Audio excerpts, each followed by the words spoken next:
আমার জীবনে সেই একটা অদ্ভুত ব্যাপার সেবার ঘটেছিল। বছর তিনেক আগেকার কথা। আমাকে বরিশালের ওধারে যেতে হয়েছিল একটা কাজে। ওই অঞ্চলের একটা গঞ্জ থেকে বেলা প্রায় 12টার সময় নৌকোয় উঠলাম। আমার সঙ্গে এক নৌকোয় বরিশালের এক ভদ্রলোক ছিলেন। গল্পে গুজবে সময় কাটতে লাগলো। সময়টা পুজোর পরেই। দিনটা মেঘলা মেঘলা, মাঝে মাঝে টিপটিপ করে বৃষ্টিও পড়তে শুরু করলো। সন্ধ্যের কিছু আগে কিন্তু আকাশটা অল্প পরিষ্কার হয়ে গেল। ভাঙা ভাঙা মেঘের মধ্যে দিয়ে চতুর্দশীর চাঁদের আলো অল্প অল্প প্রকাশ হল। সন্ধে হওয়ার সঙ্গে সঙ্গে আমরা বড় নদী ছেড়ে একটা খালে পড়লাম। শোনা গেল খালটা এখান থেকে আরম্ভ হয়ে নোয়াখালীর উত্তর দিয়ে একেবারে মেঘনায় মিশেছে। পূর্ববঙ্গে সেই আমার নতুন যাওয়া। চোখে কেমন সব একটু নতুন ঠেকতে লাগলো। অপরিসর খালের দুধারে বৃষ্টি স্নাত কেয়ার জঙ্গলে মেঘে আধা ঢাকা চতুর্দশীর জ্যোৎস্না ছিকছিক করছিল। মাঝে মাঝে নদীর ধারে বড় বড় মাঠ, সতী, বেত, ফার্ন গাছের বন জায়গায় জায়গায় খালের জলে ঝুঁকে পড়েছে। বাইরে একটু ঠান্ডা থাকলেও আমি ছইয়ের বাইরে বসে দেখতে দেখতে যাচ্ছিলাম। বরিশালের সে অংশটা সুন্দরবনের কাছাকাছি। ছোট ছোট খাল ও নদী চারিধারে।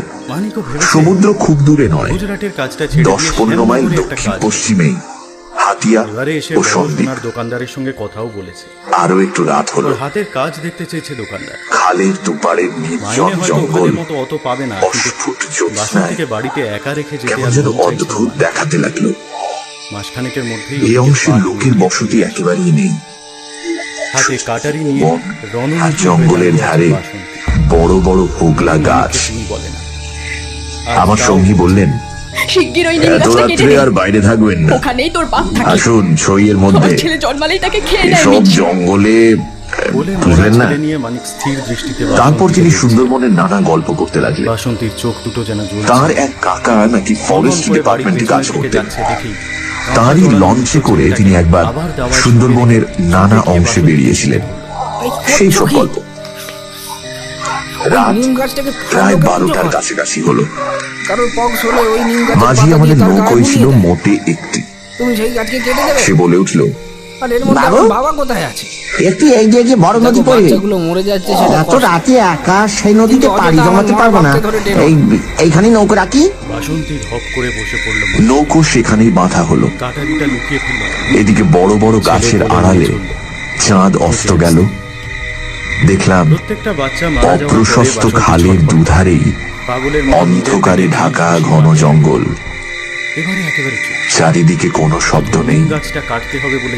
পতঙ্গগুলো পর্যন্ত চুপ করেছে। সঙ্গীকে বললাম, মশাই, সরু খাল, পাড় থেকে বাঘ লাফিয়ে পড়বে না তো নৌকোর উপর? সঙ্গী বললেন, না পড়লেই আশ্চর্য হব। শুনে অত্যন্ত আনন্দে ছইয়ের মধ্যে ঘেঁষে বসলাম। খানিকটা বসে থাকবার পর সঙ্গী বলল, আসুন একটু শোয়া যাক, ঘুম তো হবে না, আর ঘুমানো ঠিকও না। আসুন একটু চোখটা অন্তত বুঝে থাকি। খানিকটা চুপ করে থাকবার পর সঙ্গীকে ডাকতে গিয়ে দেখি তিনি ঘুমিয়ে পড়েছেন। মাঝিও জেগে আছে বলে মনে হলো না। ভাবলাম, তবে আমি বা কেন মিথ্যে মিথ্যে চোখ চেয়ে চেয়ে থাকি।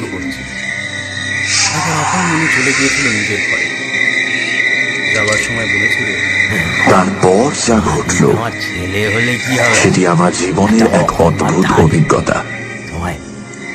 শুতে যাচ্ছি, হঠাৎ আমার কানে গেল অন্ধকার ঘন ঝোপের ওপাশে অনেক দূরে গভীর জঙ্গলের মধ্যে যেন কোথায় গ্রামোফোন বাজাচ্ছে। তাড়াতাড়ি উঠে বসলাম। এই বনে এত রাতে গ্রামোফোন বাজাবে কি? কান পেতে ওপরের শুনলাম সঙ্গে মৃত্যুঞ্জয় মা ছাড়া ডাকত। গ্রামোফোন না, আড়াল পেলেই ওকে ছুঁড়ে অন্ধকার হিজল হিমতাল গাছগুলো যেখানে খুব ঘন হয়ে আছে সেখান থেকে কারা যেন উচ্চ কণ্ঠে ওখানে 4টে ছেলে মিলে একটা ঘরে থাকে। শুনে কি যেন তোমার বলছে। সম্মান থাকবে ওখানে। বাসন্তী বলতে পারে খানিকটা শুনে মনে হলো রোজ এই বাড়িতে ওর সম্মান সেটা একাধিক লোকের সমবেত কণ্ঠস্বর। নিয়েছিল, যা করতে হবে নিজেকেই করতে হবে। প্রতিবেশীর তেতলার ছাদে ভর দুপুরে আবার গ্রামোফোন বাজলে যেমন খানিকটা স্পষ্ট খানিকটা অস্পষ্ট অথচ বেশ একটা একটানা সুরের ঢেউ এসে কানে পৌঁছয়। দিন সাথে পর থেকে এও অনেকটা সেইভাবে বাসন্তী তো মনে হলো যেন কতগুলো অস্পষ্ট বাংলা ভাষার শব্দ কানে গেল, মৃত্যুঞ্জয় কিন্তু কামনায় ধরতে পারে সেটাই বুঝতে পারছিল না বাসন্তী। মানিকের সামনে শব্দটা রাতে মাত্র জানলে, মিনিট খানিক স্থায়ী হলো, অথচ ও জানে মানিককে বললে কখনোই বাবার তারপরই নামে সব কথা বিশ্বাস করবে না। অন্ধকার বনভূমি যেমন নিস্তব্ধ ছিল আবার তেমনি নিস্তব্ধ হয়ে গেল। কিন্তু তারপর থেকেই রাতের অন্ধকারে একটা তাড়াতাড়ি ছইয়ের বাইরে এলাম। লোককে রোজ শুনেছে। চারিপাশের অন্ধকার তলপেট সেই ঠান্ডা হাতের মুখে মতন কালো, জ্বালা করে শরীরটা। বনভূমি সকালে নীরব, উঠে আয়নায় দাঁড়িয়ে দেখে শুধু নৌকোর তলায় ভাটার জল কলকল করে বাঁধছে, হাতটা কদিনের জন্য আর শেষ রাতের বাতাসে নাহলে প্রতি রাতে জলের ধারে কেয়া জোবে শরীরে সাপের মতো কিলবিল এক করে ধরনের ঘুরে বেড়ায় অস্পষ্ট শব্দ হচ্ছে। খামচে ধরে বাসন্তী পাড় থেকে দূরে হিজল গাছের কালো গুঁড়িগুলো বাবা হয়েছে। অন্ধকারে এক অদ্ভুত চেহারা হয়েছে। একটা সন্তানও প্রাণে বাঁচল না। ভাবলাম সঙ্গীকে ডেকে বিশ্বাস তুলি, এ কাজ মৃত্যুঞ্জয়। আবার ভাবলাম এই ঘরে ও দুটো মানুষের বেচারিটা নিঃশ্বাস ঘুমোচ্ছে, শুনবে না। ডেকে কি হবে তার চেয়ে বরং বাসন্তীর বাচ্চাগুলোকে মেরে নিজে জেগে বসে থাকি। জন্মানোর ঠিক দিন পাঁচেকের দাঁড়িয়ে মধ্যেই দাঁড়িয়ে মরে একটা যাচ্ছে সিগারেট ধরালাম, বাসন্তীর চিৎকার করে বলতে তারপর ইচ্ছে আবার করছে, ছইয়ের ডাকতে মধ্যে একটু ঢুকতে যাব এমন সময় বললে হয়তো পাড়ার লোক ওকেই সেই পাগল। অন্ধকারে ঢাকা বিশাল ঘটনা বনভূমির বললে কোন ওকে অংশ বলে থেকে ছেড়ে দেবে মালিক। সুস্পষ্ট উচ্চ আর্ত করুণ কণ্ঠের মতো মালিককে হাতে পায়ে ধরে বলতে হবে তীক্ষ্ণ এখানে কে স্বর আসছে? কি হবে ওখানে তীরের বাইরে মতন থেকে? জমাট অন্ধকারের বুক চিরে মা ডাক আর আকাশ শোনা হলো না বাসন্তী। হেলথ সেন্টারে দিদিমণি বলেছে বাসন্তী বছর দুয়েক আগে বাচ্চা হয়নি। তোমার শরীরে বড় ক্ষতি হচ্ছে। নৌকোর মাঝিটা ধর্মর করে জেগে উঠল। আমি সঙ্গীকে ডাকলাম, পাশের বাড়ির মহাশয়, কাকিমার ভাত ও তরকারি মহাশয়, সব উঠুন উঠুন, হয়ে গেছে, বলেছে। আরে উঠুন। আজ আর হাঁড়ি মাঝি কড়া আমার কাছে শুনবো। ঘেঁষে এলো, ভয়ে তার গলার স্বর কাঁপছিল। বললে, আল্লাহ বাসন্তীর গলা আল্লাহ, দিয়ে শুনতে আজ পেয়েছেন বাবু? শুনতে পেয়েছেন আপনি? মানিক ফিরতে এত দেরি করছে কেন? সঙ্গী উঠে জিজ্ঞাসা করলো, বাপটা কি ওকেও খাবে আজ? কি কি মশাই ডাকলেন কেন? মা মারা কোন বাসন্তীর জানোয়ারটা নয় যাওয়ার নাকি? জায়গা নেই। আমি ব্যাপারটা বললাম। কামড়ে পড়ে থাকে। তিনিও তাড়াতাড়ি ছইয়ের বাইরে এলেন। তিনজনে মিলে কান খাড়া করে রইল। চারিদিক আবার চুপ। ঘরে গিয়ে বিছানায় এলিয়ে দিল ভাটার জল নৌকোর তলায় বেঁধে ঘুমের মধ্যে বুঝতে পারছে কেউ ওর আগের শরীরে চেয়েও হাত জোরে বুলাচ্ছে। শব্দ হচ্ছিল। হাতটা ভীষণ সঙ্গী মাঝিকে জিজ্ঞেস করলেন, শীতের পুকুরের জলের এটা কি তবে? মাঝি বললে, চোখটা জড়িয়ে লেগে হ্যাঁ, আছে বাবু। বাসন্তী, খুলতেও পারছে না। মায়ের কীর্তি পাশার গড়। এদিকে ঘিনঘিনে হাতটাকে সঙ্গী টেনে বললে, সরাতেও পারছে না। তবে তুই এত রাতে এখানে নৌকো রাখলি কেন? বেকুব কোথাকার। ওই ঠান্ডা হাতটা ওর বুক থেকে মাঝি কোমর বললে, থেকে পেটে নেমে চলেছে। 380 বলি রেখেছিল বাবু। টনটন করছে। ওই ভাটারটা আমি নৌকো পিছিয়ে দেওয়ার তো জোর ছিল না। যন্ত্রণায় কোকিয়ে চিৎকার করে উঠলো ও সঙ্গে সঙ্গে কথাবার্তার ধরন শুনে সঙ্গীকে বললাম, কি কি মশাই, কি ব্যাপার? আপনি কিছু জানেন নাকি? দেখতে পাইনি। ভয় যত না হোক, বুঝতে পারে এটা বিস্ময়ে আমরা কেমন হয়ে গিয়েছিলাম। মরেই নারী শরীরের প্রতি লোভ যায় সঙ্গী বললেন, নাকি নিজের মৃত্যুর ওরে তোর সে কেরোসিনের ডিবেটা জাল। আরে আলো জেলে বসে থাকা যাক, রাত তো এখনো ঢের। কিন্তু গ্রামের মাঝিকে মানুষকে বললাম, কি করে? তুই শব্দটা শুনতে পেয়েছিলি? বুঝতে চাইবে না। সে বলল, উঠোনে কলের হ্যাঁ আওয়াজ বাবু, পেয়ে বুঝলো এই মাঝি আওয়াজ বাড়ির কানে মধ্যে গিয়েই তো আমার ঘুম ভেঙে গেল। আমি আরো দুবার নৌকো বেয়ে যেতে যেতে ও ডাক শুনেছি। থালায় সাজিয়ে দিল বাসন্তী।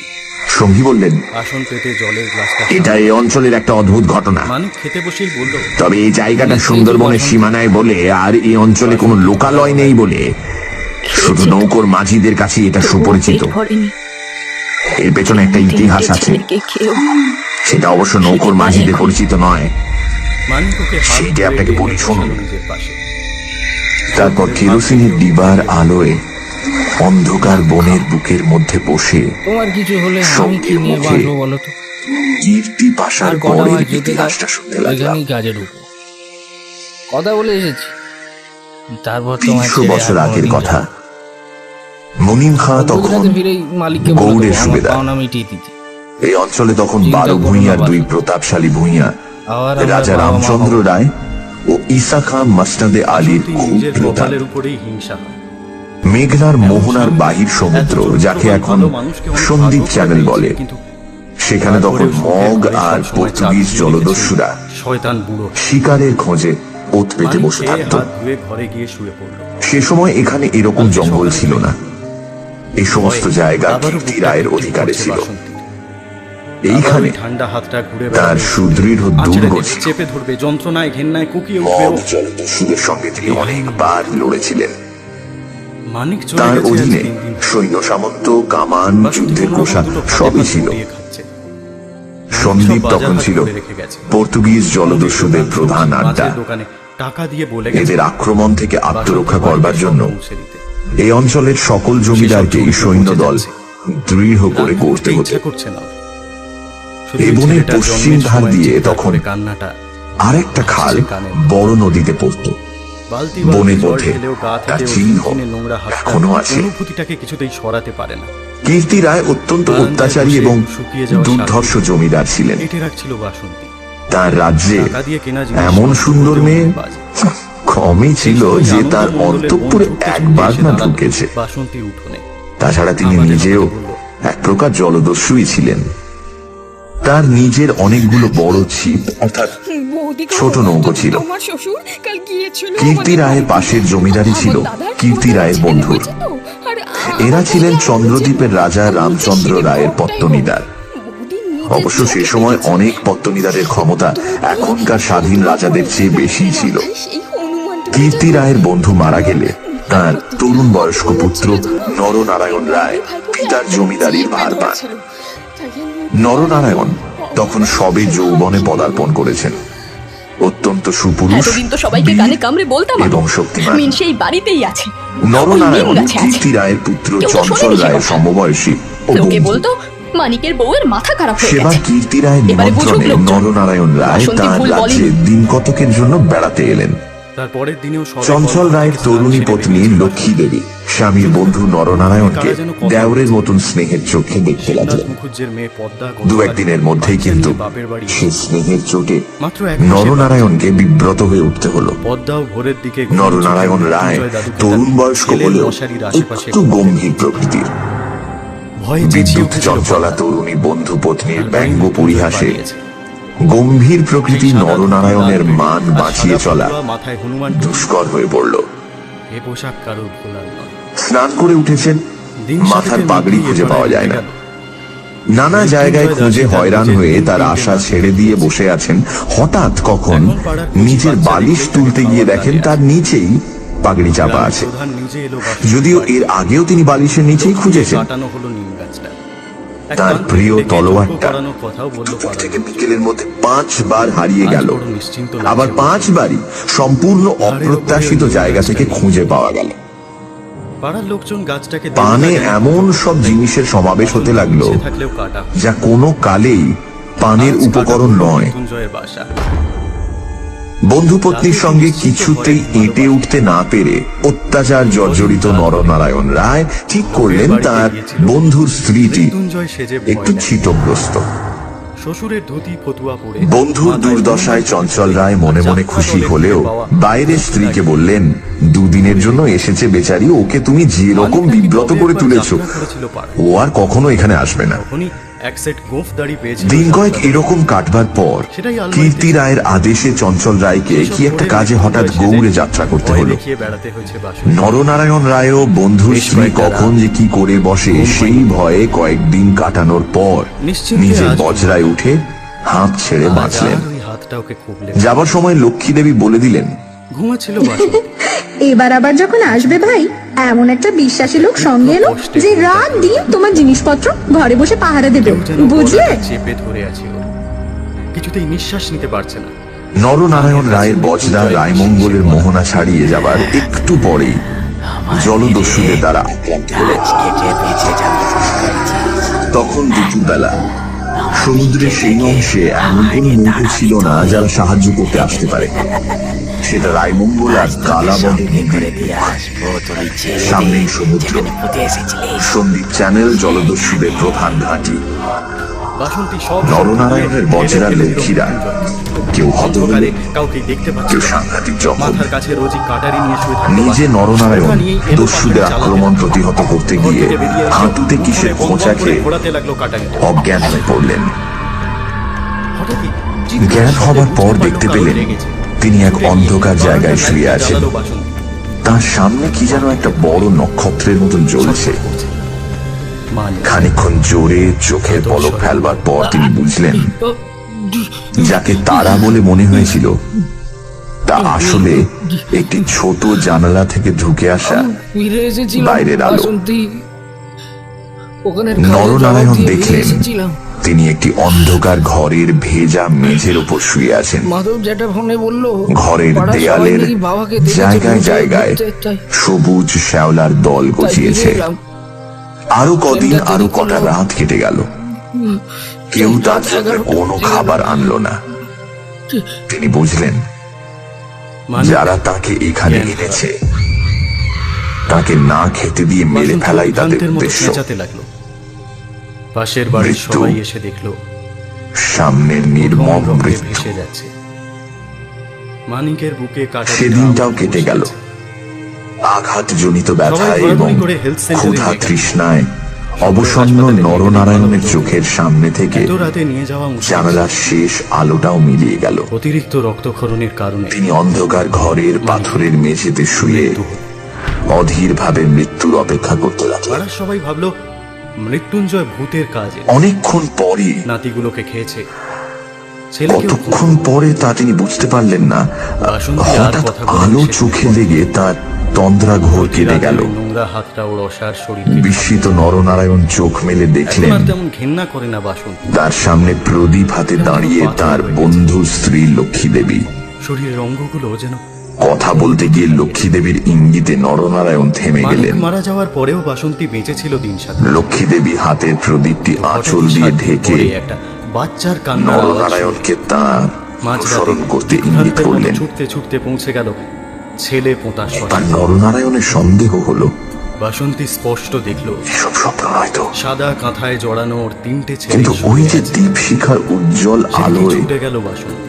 ভিজে দেয়ালে মা ডাক। সবুজ শ্যাওলার দল স্পষ্ট শুনতে পেল। নরনারায়ণ শক্তিমান যুবক, ক্ষুধায় দুর্বল হয়ে পড়লেও সকালে চন্দনপুরের নিশ্চিত বামুন মৃত্যুর দিকে গ্রাস থেকে বাসন্তীর বাঁচবার মৃতদেহকে উৎসাহে ভাসতে দেখলো। তিনি দ্রুত পায়ে শেষ হয়ে গেল মানিকের বন্ধু পত্নীর পেছন পেছন চললেন। আজও চন্দনপুরের লোকজন ছেলে একটা পোঁতা বাঁকা শ্মশানে পাথরের সিঁড়ি দিয়ে উপরে উঠে একজন মাকে একটি দেখলেন, দীর্ঘ সুড়ঙ্গ পার হবার পর যেটা তিনি দেখলেন সন্তানদের আদর করছে। যে তারা কীর্তি রায়ের প্রাসাদের সামনের খাল ধারে এসে পৌঁছেছে। বাসন্তী ছেলে আগলে লক্ষ্মী দেবী একটা ছোট রয়ে গেছে। বেতে বোনা থলি বার করে ছেলে পোঁতা তার হাতে দিয়ে বললেন, এতে খাবার আছে, এখানে খেও না। তুমি সাঁতার জানো, খাল পার হয়ে ওপারে গিয়ে কিছু খেয়ে নাও, তারপর যত শিগগির পারো পালিয়ে যাও। থাকে না। ব্যাপারটা কি নরনারায়ণ রায় একটু একটু করে বুঝলেন। তার বিস্তৃত জমিদারি কীর্তি রায়ের জমিদারির পাশেই এবং তার অবর্তমানে কীর্তি রায় ভবিষ্যৎ জমিদার। অত বড় বিস্তৃত ভূসম্পত্তি সৈন্য সামন্ত কীর্তি রায়ের হাতে এলে তিনি কি আর কিছু গ্রাহ্য করবেন? প্রদীপের আলোয় নরনারায়ণ দেখলেন তার বন্ধুপত্নীর মুখে সে চটুল হাসি রেখার চিহ্ন নেই। তার মুখখানি সহানুভূতিতে ভরা মাতৃমুখের মতন স্নেহ কোমল হয়ে এসেছে। তাদের চারপাশে গাঢ় অন্ধকার, মাথার উপর আকাশের বুক চিরে দিগন্ত বিস্তৃত উজ্জ্বল ছায়াপথ। কাছেই খালের জল জোর ভাটার টানে তীরের হোগলা গাছ দুলিয়ে কলকল শব্দে বড় নদীর দিকে ছুটেছে। নরনারায়ণ আবেগপূর্ণ সুরে জিজ্ঞাসা করলেন, বৌঠাকুর, চঞ্চল কি এর মধ্যে আছে? লক্ষ্মী দেবী বললেন, না ভাই, তিনি কিছু জানেন না। এই সব শ্বশুর ঠাকুরের কীর্তি, এই জন্যই তাকে অন্য জায়গায় পাঠিয়েছেন। এখন আমার মনে হচ্ছে গৌটো সব মিথ্যে। নরনারায়ণ দেখলেন লজ্জায় দুঃখে তার বন্ধুপত্নীর মুখ বিবর্ণ হয়ে উঠেছে। লক্ষ্মী দেবী আবার বললেন, আমি আজ জানতে পারি কীর্তিগড়ের পাইক সর্দার আমার মা বলে, তাকে দিয়ে দুপুর রাতে পাহারা সব সরিয়ে রেখে দিয়েছিলাম, তাই। নরনারায়ণ বললেন, বউ ঠাকুরন, আমার এক বোন ছেলেবেলায় মারা গিয়েছিল, তুমি আমার সেই বোন, আজ আবার ফিরে এলে। লক্ষ্মী দেবীর পদ্মের মতো মুখখানি চোখের জলে ভেসে গেল। একটু ইতস্তত করে বললেন, ভাই, বলতে সাহস পাই না, তবু একটা কথা বলছি, বোন বলে যদি রাখো। নরনারায়ণ জিজ্ঞাসা করলেন, কি কথা বউ ঠাকুরন? লক্ষ্মী দেবী বললেন, তুমি আমার কাছে বলে যাও ভাই, যে শ্বশুর ঠাকুরের কোনো অনিষ্ট চিন্তা তুমি করবে না। নরনারায়ণ রায় একটুখানি কি যেন ভাবলেন, তারপর বললেন, তুমি আমার প্রাণ দিলে বউ ঠাকুরন, তোমার কাছে বলে যাচ্ছি, তুমি বেঁচে থাকতে আমি তোমার শ্বশুরের কোনো অনিষ্ট চিন্তা করব না। বিদায় নিতে গিয়ে নরনারায়ণ একবার জিজ্ঞাসা করলেন, বউ ঠাকুরন, তুমি ফিরে যেতে পারবে তো? লক্ষ্মী দেবী বললেন, আমি ঠিক যাব, তুমি কিন্তু যত দূর পারো সাঁতরে গিয়ে তারপর ডাঙে উঠে চলে যাও। নরনারায়ণ রায় সেই ঘন কৃষ্ণ অন্ধকারের মধ্যে নিঃশব্দে খালের জলে পড়ে মিলিয়ে গেলেন। লক্ষ্মী দেবীর প্রদীপটা অনেকক্ষণ বাতাসে নিভে গিয়েছিল। তিনি অন্ধকারের মধ্যে দিয়ে শ্বশুরের গড়ের দিকে ফিরলেন। একটু দূরে গিয়েই তিনি দেখতে পেলেন পাশের ছোট খালটায় দুখানা ছিপ মশালের আলোয় সজ্জিত হচ্ছে। ভয়ে তার বুকের রক্ত জমে গেল। এরা কি তবে জানতে পেরেছে? দ্রুত পায়ে অগ্রসর হয়ে গুপ্ত সুড়ঙ্গের মুখে এসে তিনি দেখলেন সুড়ঙ্গের পথ খোলাই আছে। তিনি তাড়াতাড়ি সুড়ঙ্গের মধ্যে ঢুকে পড়লেন। কীর্তি রায় বুঝতেন নিজের হাতের আঙুলও যদি বিষাক্ত হয়ে ওঠে তো তাকে কেটে ফেলাই সমস্ত শরীরের পক্ষে মঙ্গল। পরদিন আবার দিনের আলো ফুটে উঠল, কিন্তু লক্ষ্মী দেবীকে আর কোনদিন কেউ দেখেনি। রাতের হিংস্র অন্ধকার তাকে গ্রাস করে ফেলেছিল।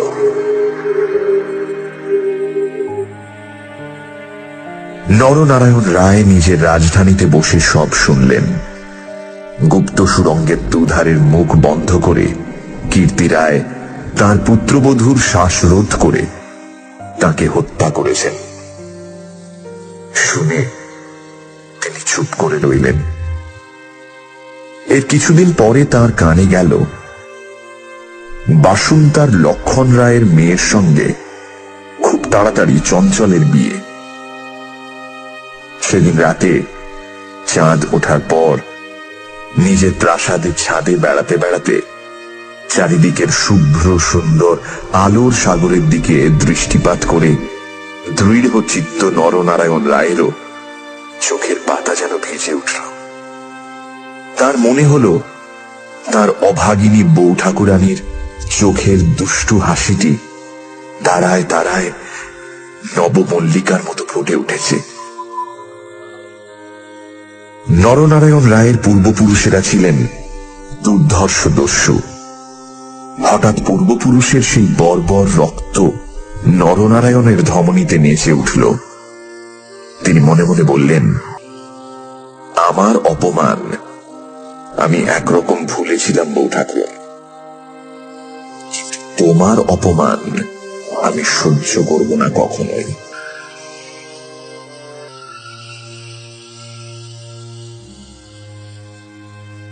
কিছুদিন কেটে গেল।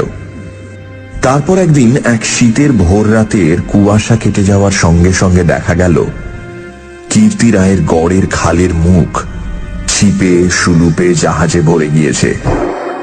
তোপের আওয়াজে কীর্তি রায়ের প্রাসাদ দুর্গের ভিত ঘন ঘন কেঁপে উঠতে লাগলো। কীর্তি রায় শুনলেন আক্রমণকারী নরনারায়ণ রায়, সঙ্গে দুরন্ত পর্তুগিজ জলদস্যু সেবাস্টিও গঞ্জালেস। উভয়ের সম্মিলিত বহরের 40খানা কোষা খালের মুখে চড়াও হয়েছে। পুরো বহরের বাকি অংশ বাইরের নদীতে দাঁড়িয়ে। এই আক্রমণের জন্য কীর্তি রায় আগে থেকে প্রস্তুত ছিলেন। কেবল প্রস্তুত ছিলেন না, নরনারায়ণের সঙ্গে গঞ্জালেসের যোগদানের জন্য। এই কীর্তি রায়ের কাছে সম্পূর্ণ অপ্রত্যাশিত ঘটনা। তাহলেও কীর্তি রায়ের গড় থেকেও তোপ চলল। গঞ্জালেস সুদক্ষ নৌবীর। তার পরিচালনে 10খানা সুরুপ চড়া ঘুরে গড়ের পাশের ছোট খালে ঢুকতে গিয়ে কীর্তি রায়ের নৌবাহিনীর এক অংশ দ্বারা বাধা প্রাপ্ত হল।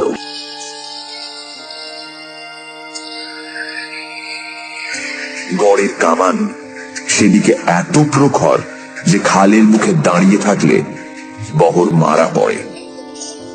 গঞ্জালেস 2খানা কামানবাহী সুলুপ ছোট খালের মুখে রেখে বাকিগুলো সেখান থেকে ঘুরিয়ে এনে চড়ার পিছনে দাঁড় করালো।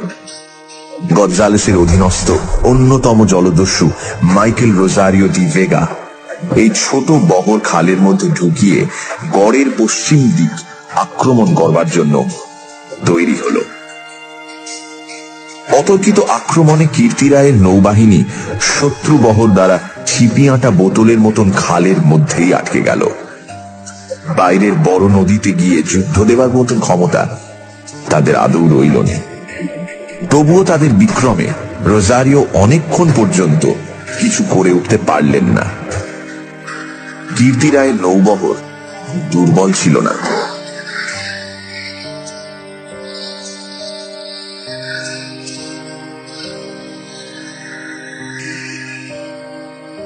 বিকেলের দিকে রোজারিওর কামানের মুখে গড়ের পশ্চিম দিকটা একেবারে হুমড়ি খেয়ে পড়ে গেল। নরনারায়ণ রায় দেখলেন প্রায় 30খানা কোষা জখম অবস্থায় খালের মুখে পড়ে।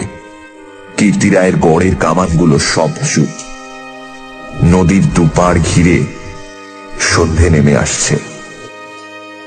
উপরে নিস্তব্ধ নীল আকাশে কেবলমাত্র এক ঝাঁক শকুনি কীর্তি রায়ের গড়ের উপর চক্রাকারে ঘুরছে। হঠাৎ নরনারায়ণ রায়ের চোখের সামনে বন্ধু পত্নীর কাতর মিনতিপূর্ণ সেই চোখ দুটি মনে পড়ল। তীব্র অনুশোচনায় তার মন তখনই ভরে উঠল। তিনি করেছেন কি? এই রকম করে কি তিনি তার স্নেহময়ী প্রাণদাত্রীর শেষ অনুরোধ রাখতে এসেছেন? নরনারায়ণ রায় হুকুম জারি করলেন, কীর্তি রায়ের পরিবারের এক প্রাণীরও যেন প্রাণহানি না হয়। একটু পরেই সংবাদ এলো গড়ের মধ্যে কেউ নেই। নরনারায়ণ রায় বিস্মিত হলেন। তিনি তক্ষুনি নিজে গড়ের মধ্যে ঢুকলেন। তিনি এবং গঞ্জালেস গড়ের সমস্ত অংশ তন্ন তন্ন করে খুঁজলেন। দেখলেন সত্যি কেউ নেই। পর্তুগিজ বহরের লোকেরা গড়ের মধ্যে লুটপাট করতে গিয়ে দেখলেন মূল্যবান জিনিসপত্র বড় কিছু নেই। পরদিন দ্বীপ্রহর পর্যন্ত লুটপাট চলল। কীর্তি রায়ের পরিবারের একটি প্রাণীরও সন্ধান পাওয়া গেল না। দুপুরে কেবলমাত্র 2খানা খালের মুখে পাহারা রেখে নরনারায়ণ রায় ফিরে চলে গেলেন। এই ঘটনার দিন কয়েক পরে পর্তুগিজ জলদস্যুর দল লুটপাট করে চলে গেলে কীর্তি রায়ের এক কর্মচারী গড়ের মধ্যে প্রবেশ করে। আক্রমণের দিন সকালেই এই লোকটি গড় থেকে আরো অনেকের সঙ্গে পালিয়েছিল। ঘুরতে ঘুরতে একটা বড় থামের আড়ালে সে দেখতে পেল একজন আহত মুমূর্ষু লোক তাকে ডেকে কি যেন একটা বলবার চেষ্টা করছে। কাছে গিয়ে সে লোকটাকে চিনতে পারল। লোকটি কীর্তি রায়ের পরিবারের এক বিশ্বস্ত পুরনো কর্মচারী। তার মৃত্যুকালীন অস্পষ্ট কথায় আগন্তুক কর্মচারীটি মোটামুটি যা বুঝল তাতেই তার কপাল ঘেমে উঠল। সে বুঝল কীর্তি রায় তার পরিবারবর্গ এবং ধনরত্ন নিয়ে মাটির নিচের এক গুপ্ত স্থানে আশ্রয় নিয়েছেন এবং এই লোকটি, একমাত্র এই লোকটি তার সন্ধান জানে। তখনকার আমলে কেউ এই গুপ্ত পথগুলি না খুলে দিলে সেখান থেকে বেরুবার উপায় কিন্তু ছিল না। কোথায় সে মাটির নিচে ঘর তা স্পষ্ট করে বলবার আগেই আহত লোকটি মারা গেল। বহু অনুসন্ধানেও গড়ের কোন অংশে সে গুপ্ত গৃহ ছিল সেটার কেউই সন্ধান দিতে পারল না। ওই ছোট খালটা প্রকৃতপক্ষে সন্দীপ চ্যানেলেরই একটা খাড়ি। খাড়ির ধার থেকে একটুখানি গেলে গভীর অরণ্যের ভেতর কীর্তি রায়ের গড়ের বিশাল ধ্বংসস্তূপ এখনো বর্তমান আছে, দেখা যাবে। বহুদিন থেকেই এখানে একটা অদ্ভুত ব্যাপার ঘটে থাকে।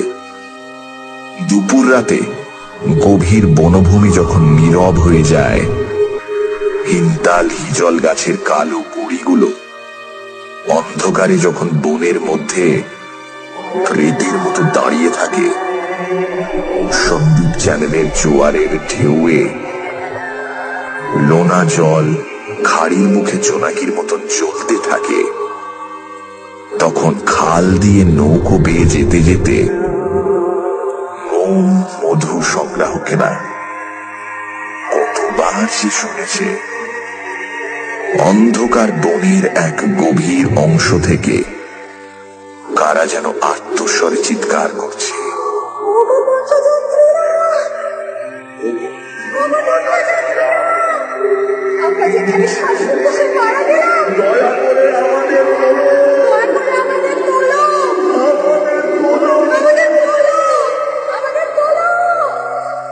ভয়ে বেশি রাতে এ পথে কেউ নৌকা বাইতে চায় না।